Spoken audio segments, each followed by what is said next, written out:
American made is important. Years ago, we used to, the Kodaks, the Xerox of the world, the Bosch alarms, that's what started this industry. It's no longer that anymore. Everything went overseas over the last 15, 20 years. Now it's starting to come back. Now we had to think outside the box. We got into larger assemblies, larger products that can't ship overseas because the freight alone will eat you alive.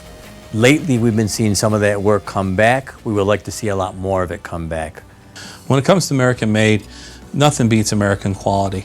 And we see a number of jobs coming back, whether it be freight costs, whether it be communication with the customer, time zone changes, and quality issues. It's so important, I think, for American business, especially those businesses that are your bread and butter for your community, where your employees work in the community, they live in the community. So we have the horsepower here, and we also have the brains that make it run.